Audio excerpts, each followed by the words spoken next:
Om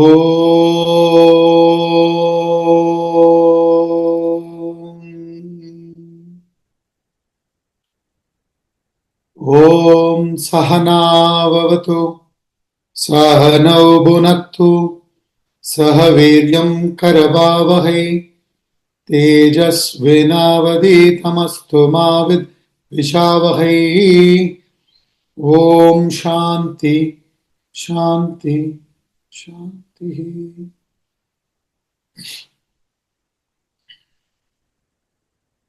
Vasudevendra Yogindram Natva Jnanapradam Gurum Mumukshu Nam Hitartaya Tattva Bodho Vidiyate.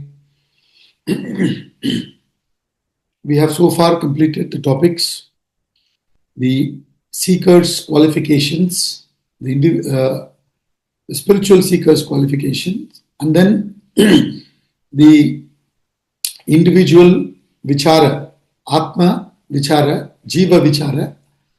So when the jiva was analyzed, the individual was analyzed through the method of negation and assertion, the gross, subtle and causal bodies, the 5 koshas and the 3 states of consciousness were negated, and then the atma, the consciousness within, was asserted as Sat Chit Ananda.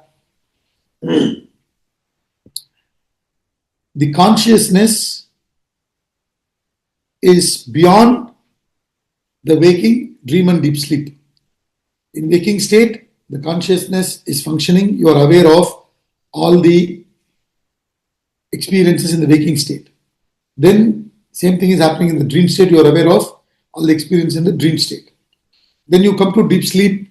There you are conscious of, aware of nothingness. The consciousness is conditioned by nothingness. So the waking state is also conditioned to consciousness. Dream state is also conditioned to consciousness. Deep sleep state is also conditioned to consciousness. It is conditioned by nothingness. But since there are no thoughts, there are no desires, you are in Ananda, the closest to Atma. So we say the nature of consciousness by itself is Ananda. And it is that which exists in the waking state, exists in the dream state, in the deep sleep state, and self-realized masters have declared that when they have risen above these 3 states, the consciousness alone exists. So the consciousness is all-pervading, always existing. So it is Sat. So what is the nature of the jiva from the true perspective?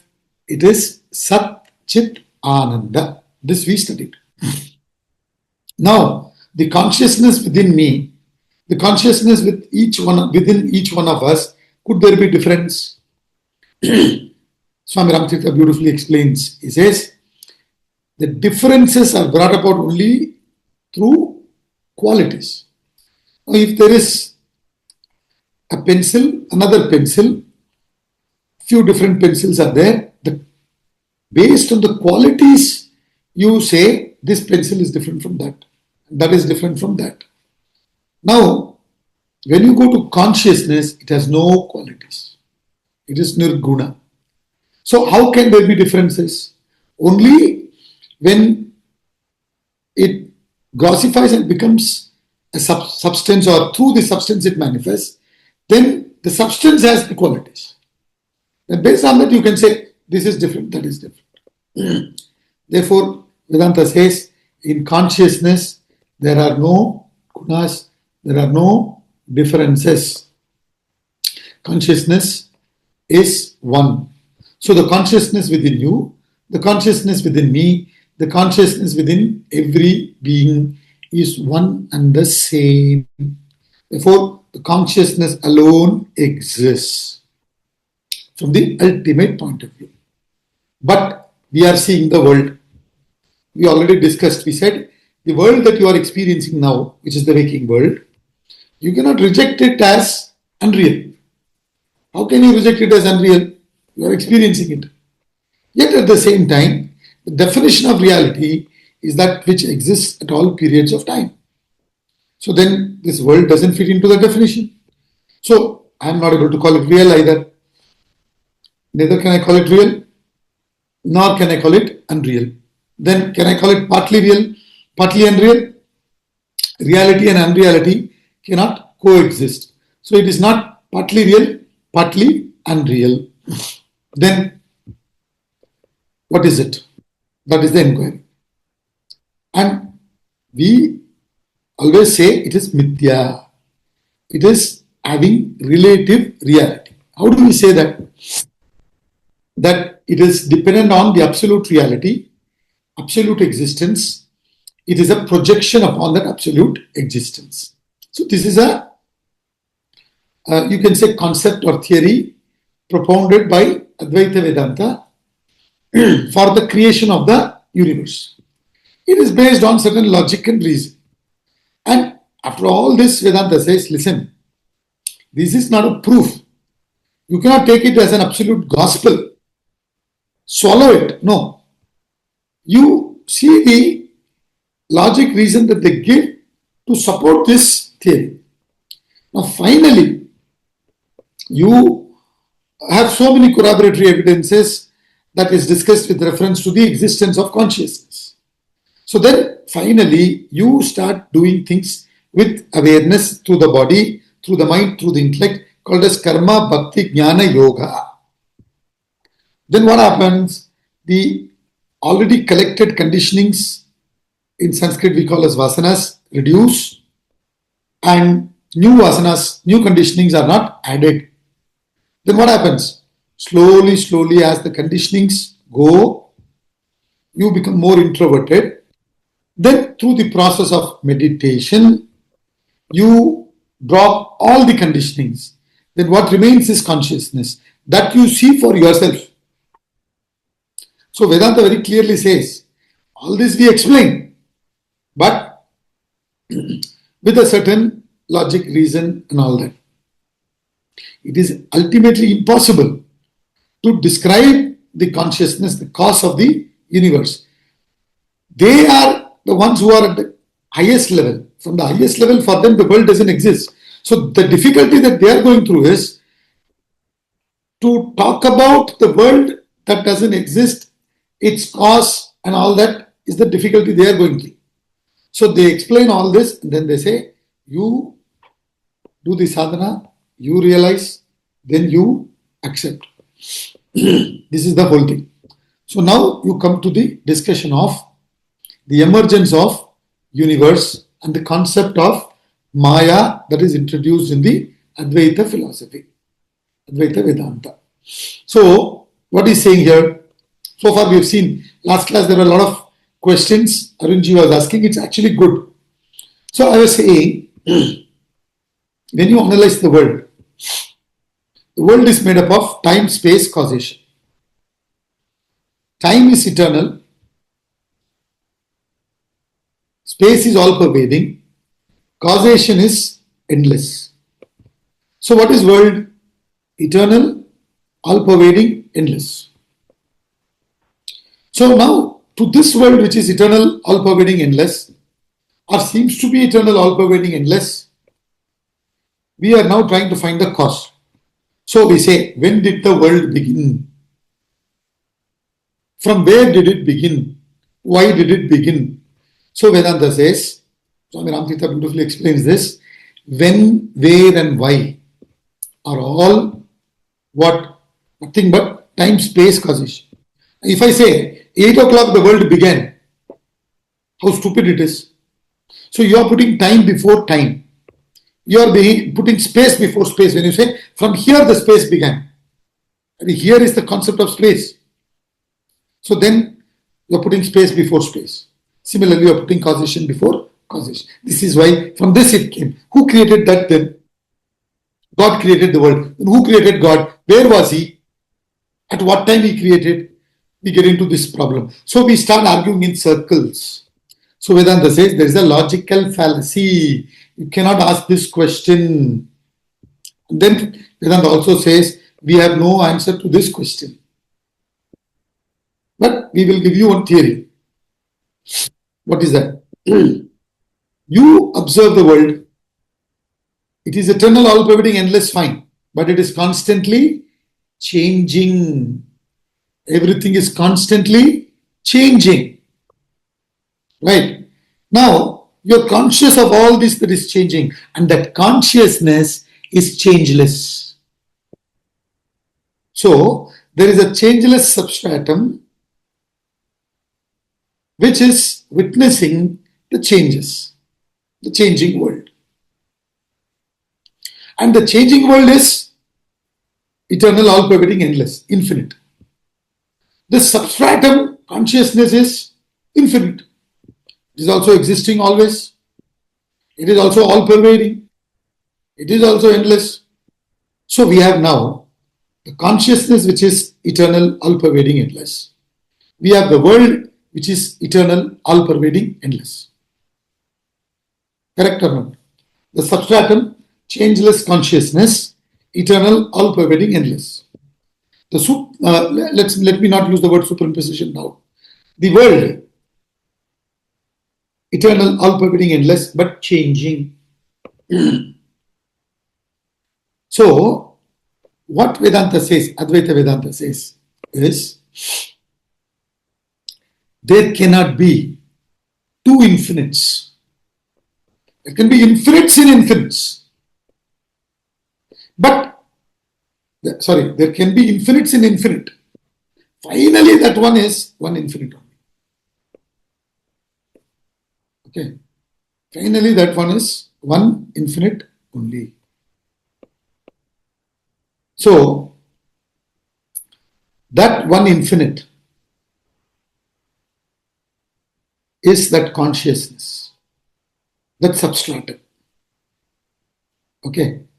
Because that consciousness is not only infinite, it's not only eternal, all-pervading, endless, it is also changeless, it is always existing.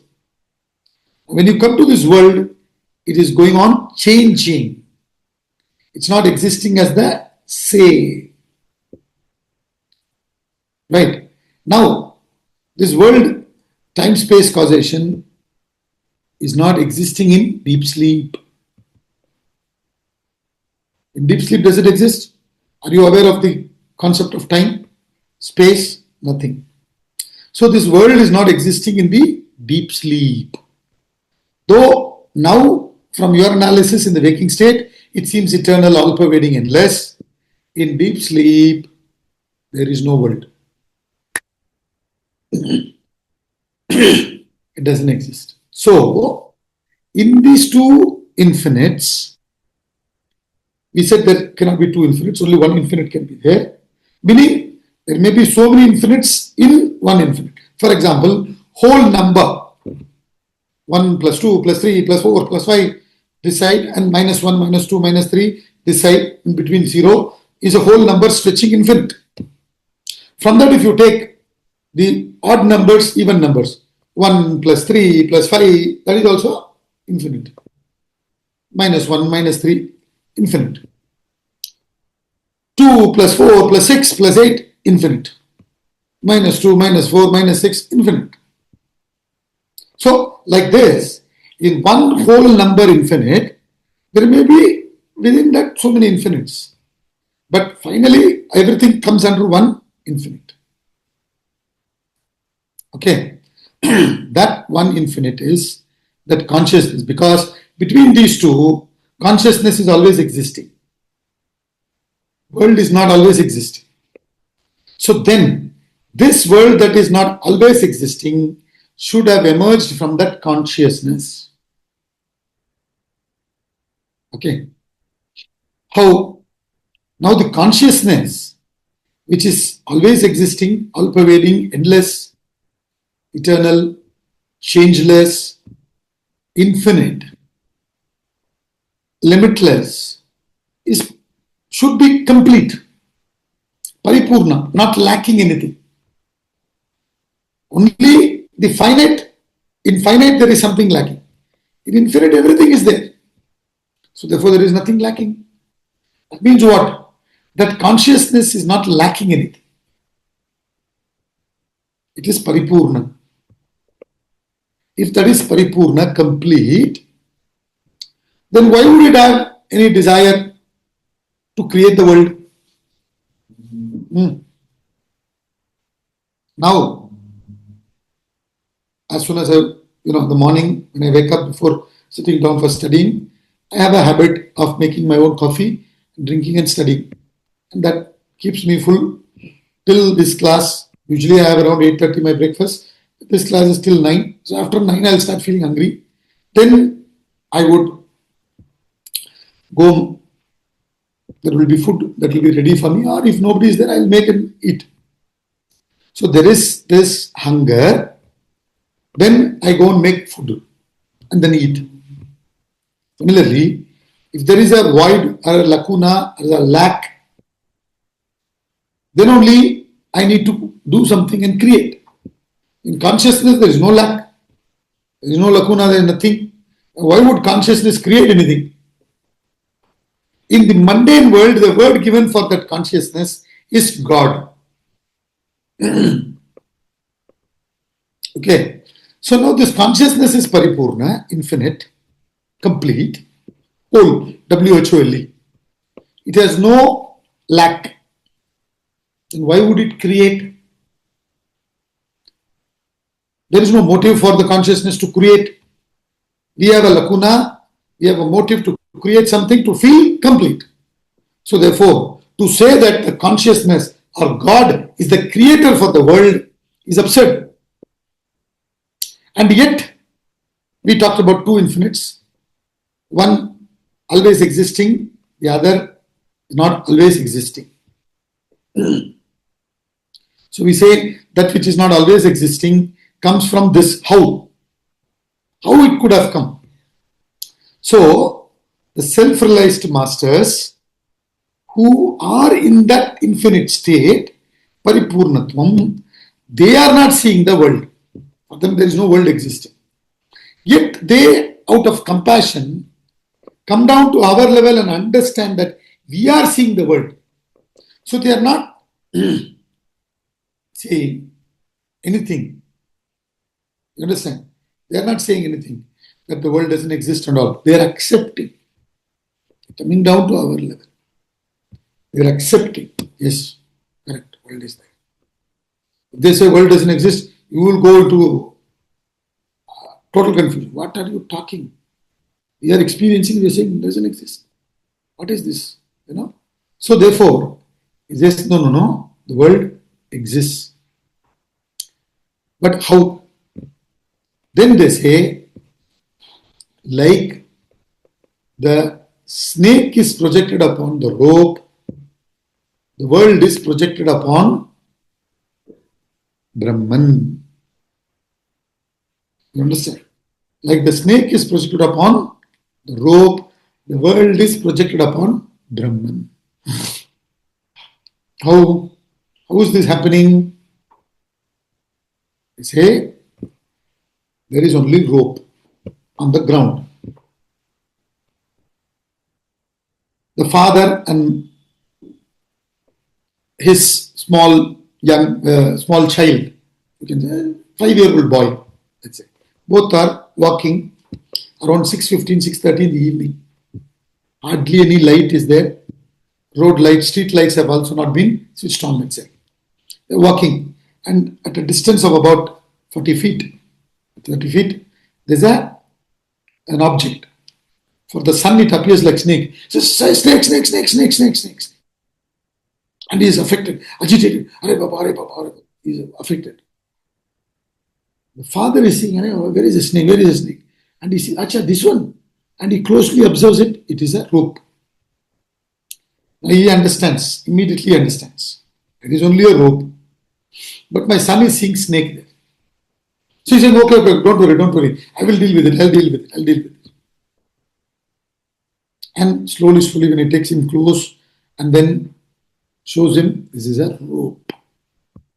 It's not a snake. Then how did this come? This illusion of snake come? Now analyze the qualities of the snake. What are the qualities of the snake? 5 feet long, 3 inches thick, black in color, coiled. What are the qualities of the rope? 5 feet long, 3 inches thick, black in color, coiled. So the qualities of the snake and the rope are same. So you say the rope is the substratum. The qualities of rope were projected as the snake. Okay. The qualities of the rope were projected as the snake. Why? Because of the ignorance of the rope. So due to the ignorance of the rope, a snake was projected. So when you project a snake upon the rope, the quality should match. You cannot project a snake on a boulder. You can project an elephant on a boulder. You can project an elephant upon a boulder. You cannot project an elephant upon a rope. Similarly, you can't project a snake upon a boulder. The boulder's qualities and the elephant's quality will match. So similarly, Vedanta says there is only consciousness, which is eternal, all-pervading, endless. That is the real existing object upon which this world, the snake, is projected, which is also having the same quality, eternal, all-pervading, endless. How? Due to the ignorance of that consciousness. We give another word, Brahman. Why? What does Brahman means? Brihattamatvat iti Brahma. Which means what? Big. The bigness of any object is limited to its size. You say elephant is big, means it's limited. When there is no noun attached to it, then that bigness is infinite. So Brihattamatvat iti Brahma. It has no object attached to it. It is big, means infinite. That is God. That is Brahman. So due to the ignorance of Brahman, the world is superimposed upon it. Okay? I hope so far you are following. I am trying to put it in a proper sequence, very as best as possible. So now, when you come, now you come to what? Ignorance. Now, where is this ignorance? That's the question. Ignorance of Brahman, due to which you have projected the world upon Brahman. Ignorance of rope, due to which you projected the snake upon the rope. So the question is, ignorance of rope come from where? If the rope was not existing, can there be ignorance of rope? If the boulder was not existing, can there be ignorance of boulder? So therefore, the potential of not understanding the rope as the rope exists in the rope. The potential of not understanding boulder as a boulder exists in the boulder. The potential of not understanding Brahman as Brahman exists in Brahman. समझ गया? The potential of not understanding rope as rope exists in rope.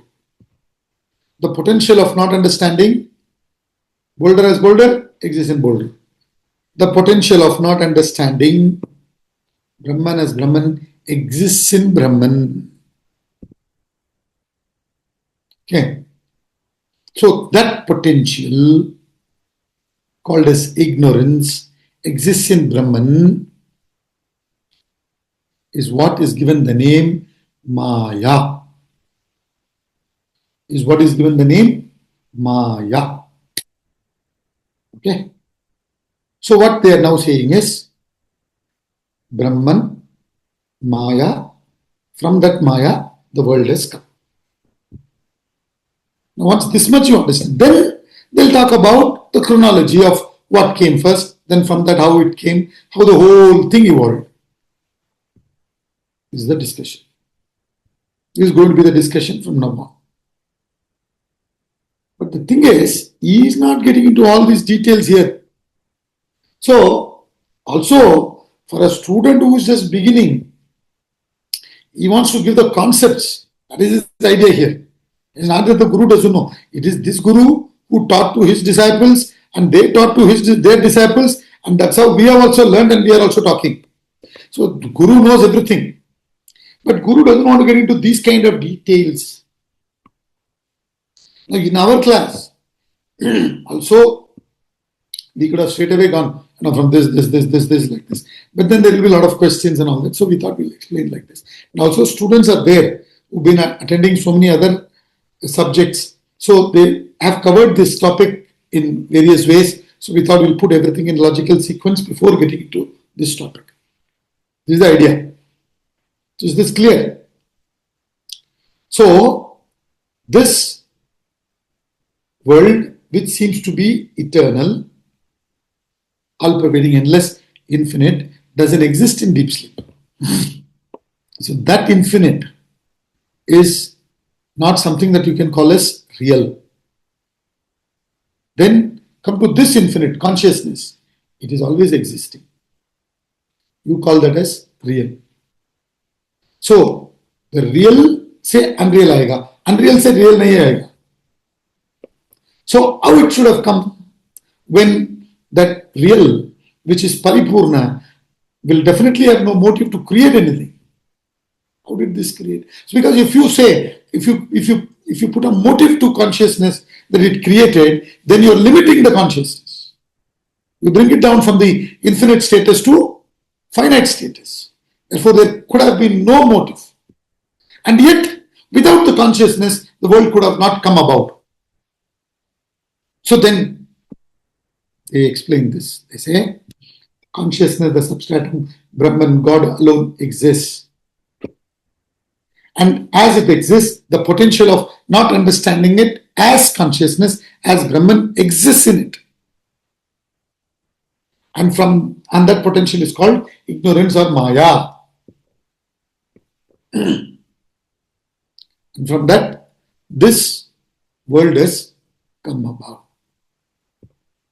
That's all they say. You got it? So, from Brahman and ignorance. So now this Brahman and ignorance put together. Now, when I say Brahman and ignorance put together, here there is another thing that we need to understand. Brahman is not ignorant. Consciousness is never ignorant. Rope is not ignorant of, in the case of rope and boulder and all, we cannot use the word ignorance because it is jada. Just, you see, whenever we give any example, there will be some limitations to example. This is the problem. So, therefore, there is no ignorance when it comes to rope. But still, cooperate with me. So, rope is not ignorant that it is rope. It is the boy who is ignorant. Right? But the boy cannot be ignorant if the rope was not existing. The potential of not understanding rope as rope exists in rope. That potential is called ignorance or Maya. Okay. So consciousness is not ignorant of itself and has projected the world. Consciousness is always all-knowing. Sarvagnya. It is always all-knowing. You understand? It is always omnipresent, omniscient. So that consciousness is not ignorant. So, Brahman plus ignorance is Ishvara, we say. Brahman plus Maya is Ishvara, we say. That Ishvara, Brahman plus Maya, Brahman plus ignorance is called Ishvara. And we say that Ishvara is the cause of this universe. So in Ishvara, there are two aspects. What? Consciousness or Brahman, one. And then second, two. What? Ignorance or Maya. So we say Brahman plus Maya is Ishvara. Maya Sahita Brahman is called Ishvara. समझ गया? Maya Sahita Brahman is called Ishvara. And Ishvara is the cause for this world. And whenever we talk about any cause effect, for example, Prasiddhi example is what? Pot. Clay is the cause. It is the material cause for the world. Sorry, pot world. Pots.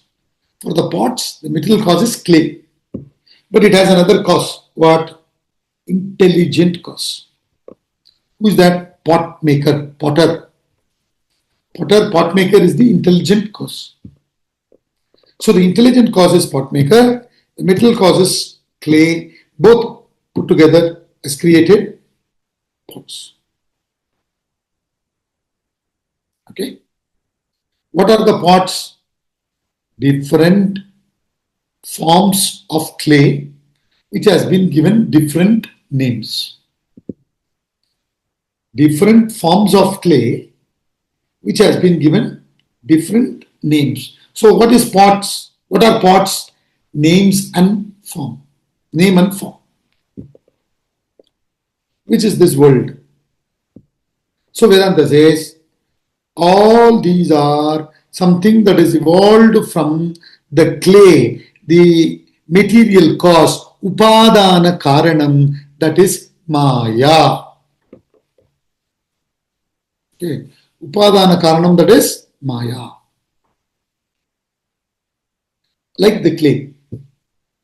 But it is ignorance, it is the potential ignorance, and it is not sentient. But you see in the world, there is beings, there's a lot of sentiency amongst a lot of beings, and the consciousness is more pronounced in the human beings. Now, therefore, Vedanta says, and for such a thing to evolve, there has to be an intelligent cause, and that intelligent cause is Brahman, consciousness, or Ishvara. We particularly use the word Ishvara, not Brahman, because Brahman has no motive to create. It's the combination. So Ishvara. So we say Maya is material cause, Ishvara is intelligent cause. Nimitta karanam. You understand? So Upadana karanam is Maya, Nimitta karanam is Ishvara. These are the two things that has come together to project this world. That's all. That is this whole concept, that is this whole theory. Based on all these logical explanations. Yet Vedanta very clearly says, listen Baba, we are explaining all these things, doesn't mean that we have proven that the world has come from Brahman consciousness. We have not proven anything to you. We have no interest in proving anything to anybody. Since you come and ask, remember this, students are going and asking, Mahatma has no this thing to somehow spread the knowledge and all. Just sitting quiet. You are asking, I am in my conscious state, there is no word guilt, nothing for me. Out of kripa, out of compassion, daya, I am coming down to your level and I am. Is this clear? This is how the whole thing should be approached and understood. So, this is the step-by-step explanation. How the whole thing is explained in Advaita Vedanta. It's come from this infinite. That's why we say Purnamada. When we conclude the class, we chant that invocation. No? Om Purna. Don't think I'm concluding the class. Just chanting that. Om Purnamada Purnamidam Purnat Purnamudachyate Purnasya Purnamadaya Purnameva Vashishyate. Om means that consciousness, auspiciousness. Purnam Ada. That is infinite. That consciousness is infinite. Purnam Idam. This world is also infinite, which we saw. So that is infinite, this is infinite. Purnamada, Purnamidam. Purnat, Purnam Udachyate. From that infinite which is always existing, this infinite which doesn't exist always has come about. Purnat, Purnam Udachyate. Purnasya, Purnamadaya, Purnam Eva Avashishyate. So this word Purnam itself is very interesting. Purnam means complete. Purnam means W-H-O-L-E, whole. Every time I say whole, I have to mention this W-H-O-L-E, otherwise you will think H-O-L-E. So from that W-H-O-L-E, whole, this whole or the seemingly whole has come about. Purnat Purnam Udachyate. Purnasya Purnamadaya Purnam Eva Avashishyate. Means what? From that infinite, if you take away this infinite, what remains is infinite. Infinity minus infinity is infinity. 1 minus 1, 0. 10 minus 10, 0. 1000 minus 1000, 0. Infinite minus infinite, infinite. Don't say 0. So how? So what is this? Purnasya Purnamadaya Purnameva Avashishyate mean? From this infinite or from that infinite, which is the real infinite, you take away this infinite. How? How will you take away? Take away means what? How will you take away? Take away with this understanding. What understanding? Take away with this understanding that this is unreal or this is mithya. This take back the word unreal. This is not always existing. This is relative existence. This is mithya. This is only name and form. Various names and forms. I explained that also. Nama Rupa. Right? So, from that ignorance only all this has come about. From that ignorance all this has come about. So, what is this? Different names and forms of that material. Now, this has come from that. So you understand that these are all nothing but names and forms. So with this knowledge, you remove that ignorance. Purnasya Purnamadaya Purnam Eva Avashishyate. So through this knowledge, when that ignorance is removed, you understand that 4 triangles are what is seen in a particular combination as one square. What is square? 4 triangles in one particular combination. So what I am seeing as square is nothing but triangles. What I am seeing as carbon and what I am seeing as charcoal and diamond are nothing but carbon in one particular molecular structure. In other molecular structure it's called diamond, in one it's called charcoal, but essentially they are carbon. So all have come from that ignorance only. Just like how the entire dream world has come from that waking mind only. The intelligent man in the dream, the foolish man in the dream, the animal in the dream, the inert object in the dream, the trees, everything has come from that one mind. All these are various nama rupa. So when I understand that with that knowledge, I remove, then what will remain? Purnasya Purnamadaya. When this relative infinity, the projected infinity, is removed by this knowledge, what remains is that infinity consciousness. Purnat Purnam Udachyate Purnasya Purnamadaya Purnam Eva Avashishyate. And finally, what it means is that infinite only. So, why are we studying all these things? Just out of curiosity, we are not studying. With all this, we understand, oh, okay. That should give us the shraddha to pursue this knowledge. Then we slowly through our conscious application remove all the conditionings. Then finally this truth will reveal to ourselves. Till then it is only theory. A lot of people say, so we understand all these things, but फिर भी class होने के बाद हम फंस जाएगा कुछ ना कुछ चीज में. We will get caught up. Why? Because you are not doing any sadhana to establish yourself in that consciousness. Obviously, फंस जाएगा. It's not that easy. This ignorance is Maya. We are going to study all those things later.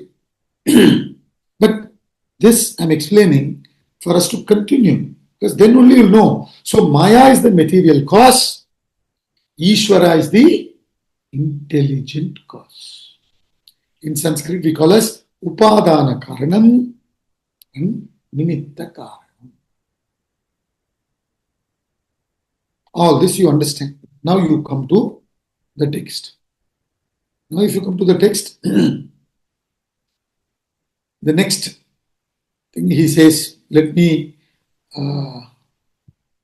So now the next discussion starts with the universe, where he talks about the universe and the Maya. First he talks about the universe.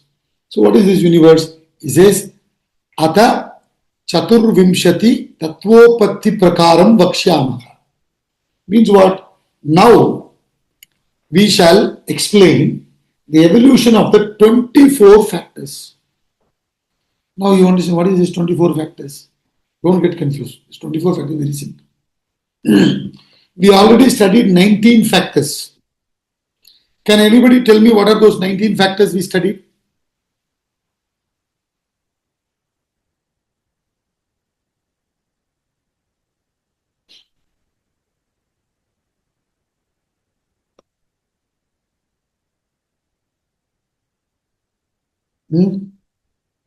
What are the 19 factors we studied?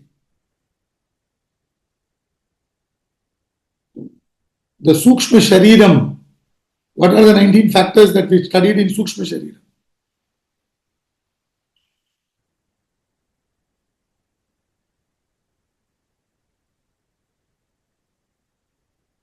Who wants to volunteer before I ask you?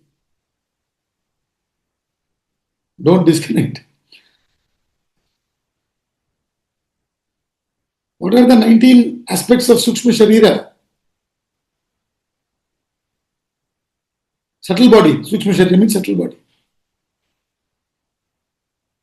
Huh?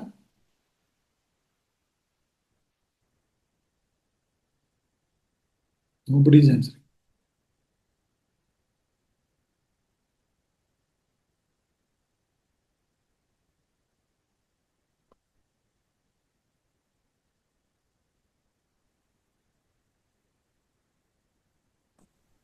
Five organs of action, five organs of perception, five sheaths, and ego.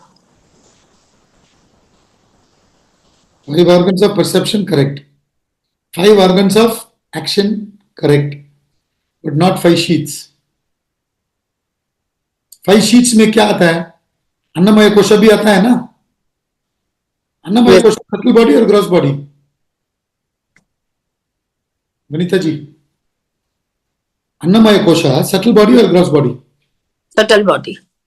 Subtle body. Annamaya kosha is subtle body. Gross body.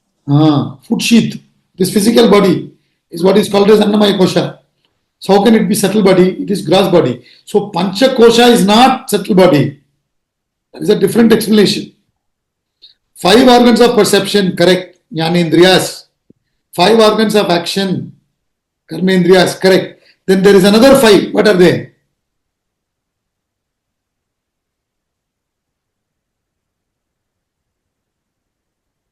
Hmm?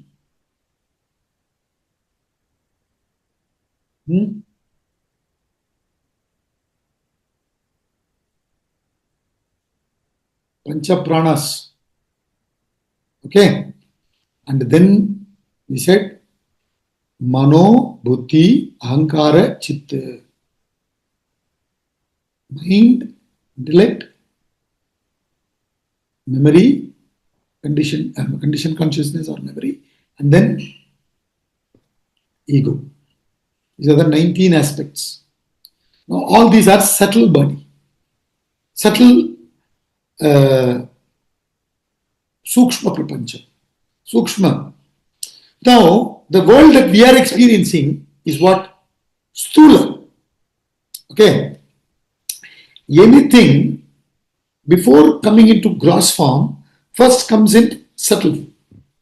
Now, for example, when they invented the aircraft, the Wright brothers, first the invention happened in the thought level, isn't it? The conception and all that. Then only it happens in the gross level.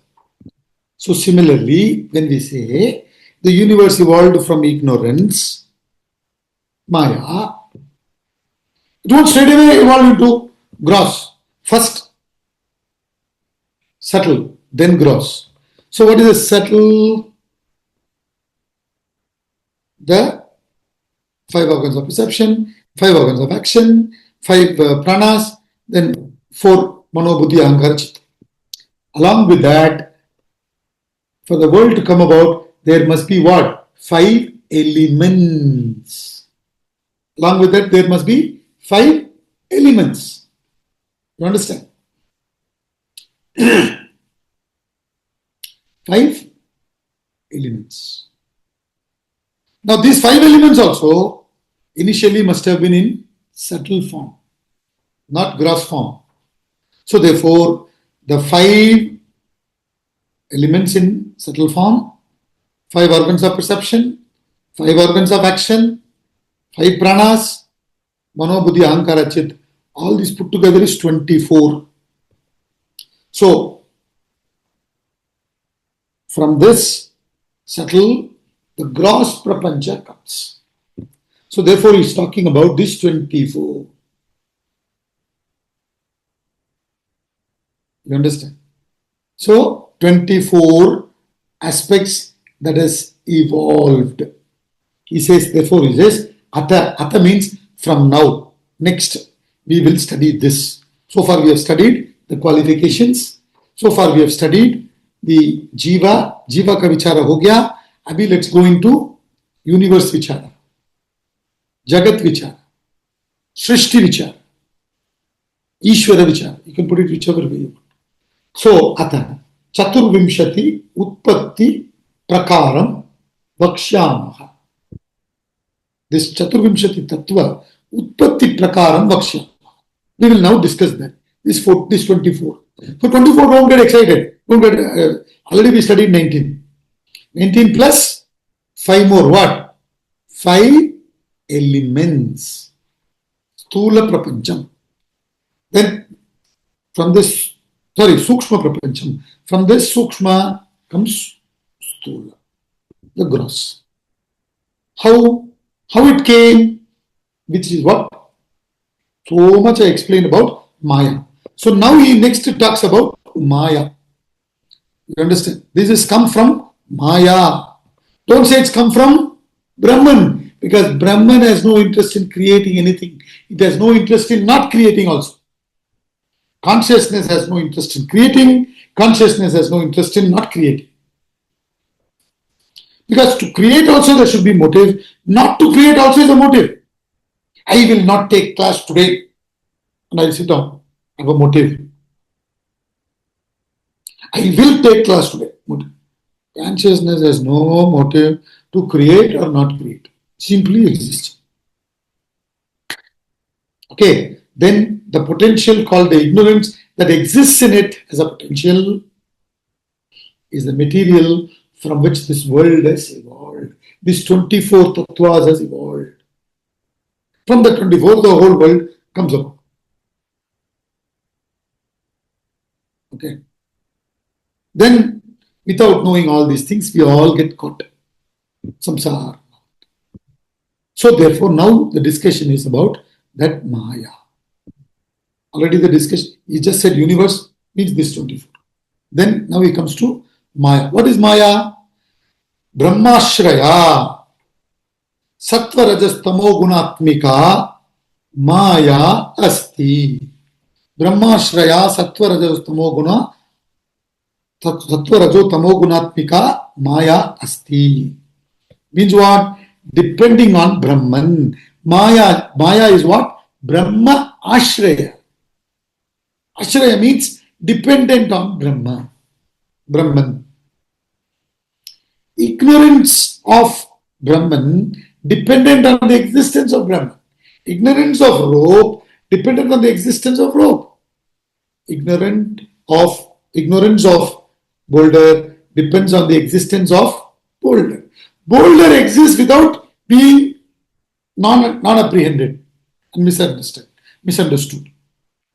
Snake remains without being projected as rope exists without being projected as a snake. But snake cannot exist without the existence of rope. So the snake, which has come from the ignorance of the rope, are dependent on rope. The boulder, the ignorance of boulder, they are dependent on the existence of boulder. The world, which has come from ignorance, Maya, which is dependent on Brahma. Brahma ashraya.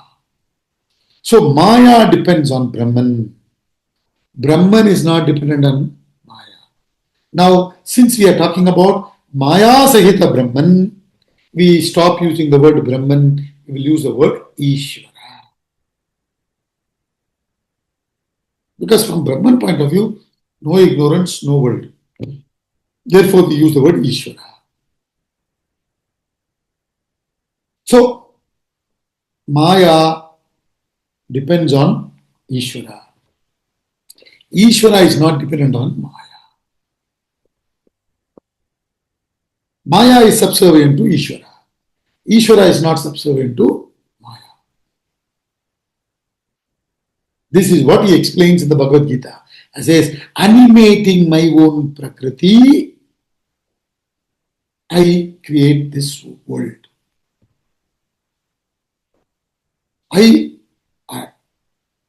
Maya is the womb in which I place the seed.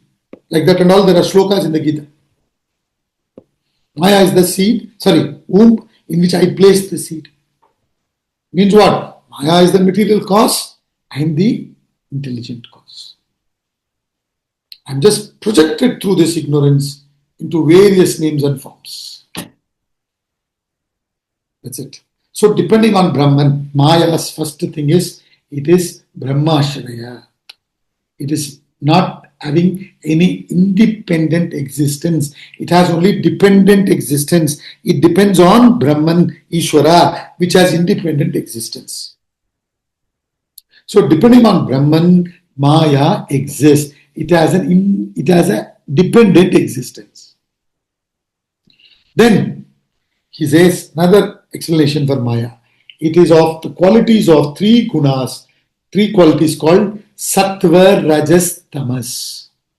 So now when we understand that ignorance from which this world has come about, now when we analyze the world, in the world we see the three manifestations of three powers totally. What are they? The power of inertia called Tamas, the power of action, activity called Rajas, and the power of knowledge called Sattva. Now, if you seeing all these things in the product, Karyam, it should have been existing in the Karana. The Karana is the Maya. So therefore, these three, the power of inertia, Tamas, the power of activity, Rajas, and the power of knowledge, Sattva, should be existing in the Maya in its potential form. So therefore, we say Maya is Triguna Atmika.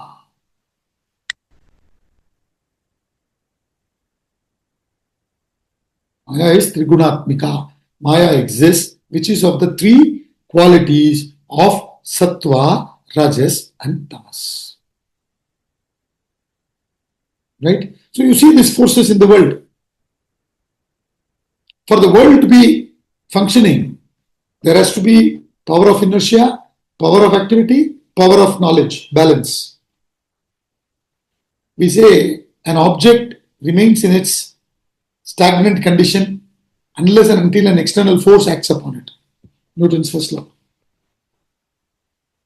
Either it remains in stagnant condition or in moving condition unless an external force acts upon it. So, tamasic state, it will remain always if rajas was not there. It will remain in rajas all the time if tamas was not there. Then for the world to function, there has to be balance, the power of knowledge. So we say tamas, rajas, sattva, all these things are there in the world. From where it would have come from Maya only. So therefore, they are actually the qualities of Maya. Because Brahman is consciousness, Ishvara is consciousness. They have no qualities. We have discussed that before also. So from where does these qualities come from? The qualities of the world should have come from Maya only, not from Ishvara. So that's what he's explaining here. Brahmashraya sattva rajo tamo gunatmika Maya asti. This is Maya. So this is how he's slowly continuing. We'll meet next week. Let's conclude the class. Tomorrow, like I said, I'm invited for a function in Chandigarh. I'm going today, and that function happens to be between 10:30 and 12. So, therefore, unfortunately, tomorrow I cannot have the class. We won't have the class tomorrow, but we'll have it next week. Saturday, Sunday, all classes will be there. So, let me conclude.